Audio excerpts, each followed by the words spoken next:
La jurisprudence désigne l'ensemble des décisions de justice qui sont produites par les cours et les tribunaux. Mais quel est son rôle? Quel est le rôle de la jurisprudence? Eh bien, c'est ce qu'on va voir dans cette vidéo. La jurisprudence a d'abord un rôle d'interprétation de la loi. Puisqu'effectivement, quand la loi est imprécise ou manque de clarté, le juge devra alors l'interpréter en vue de l'appliquer. Essentiellement, le rôle de la jurisprudence sera ici de rechercher le sens de la loi. Et ce rôle d'interprétation de la loi, il résulte de l'obligation légale qu'a le juge d'interpréter la loi. Puisque oui, le juge a une obligation légale d'interprétation de la loi dans le but d'éviter le déni de justice.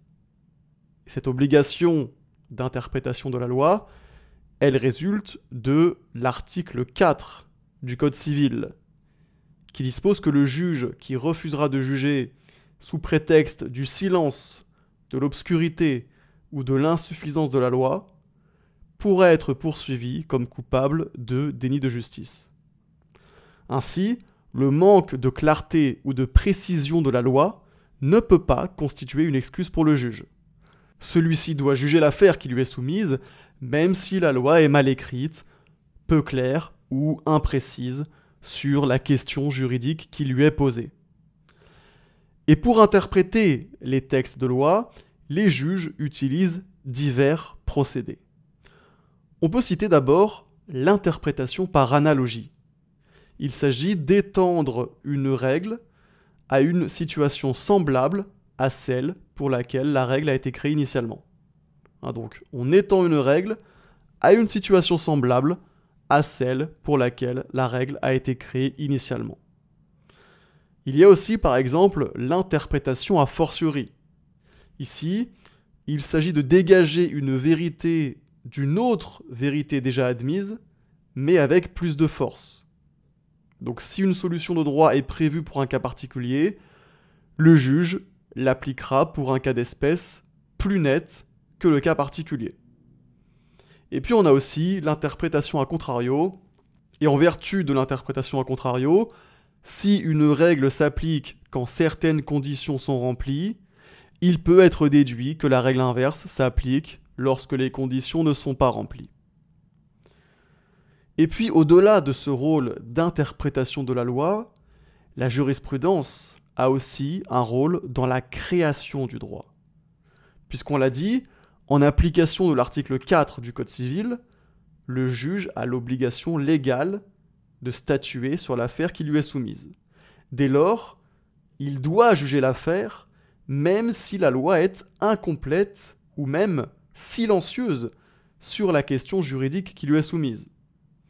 Et donc ainsi, dans le cas d'un litige pour lequel la loi est silencieuse sur la question juridique, pour lequel aucune règle de droit n'existe, eh bien les juges devront trouver une nouvelle interprétation à des règles préexistantes afin de donner une solution au litige.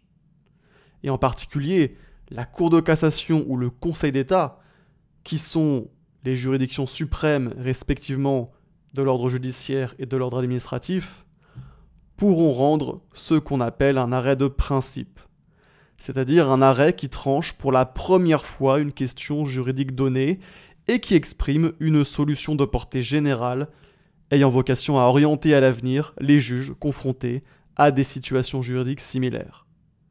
Et on voit donc bien ici, à travers les arrêts de principe, le rôle de la jurisprudence dans la création du droit. Et puis en outre, il faut aussi dire que la jurisprudence peut aussi être consacrée par la loi. Ainsi, par exemple, l'ordonnance du 10 février 2016 portant réforme du droit des contrats a tout simplement intégré dans la loi des solutions qui avaient été dégagées par la jurisprudence. Puisqu'effectivement, préalablement à la réforme de 2016, le Code civil de 1804 était devenu obsolète en matière de droit des contrats. Et beaucoup des principes et solutions de la matière avaient été créés par des décisions jurisprudentielles, et en particulier par la Cour de cassation.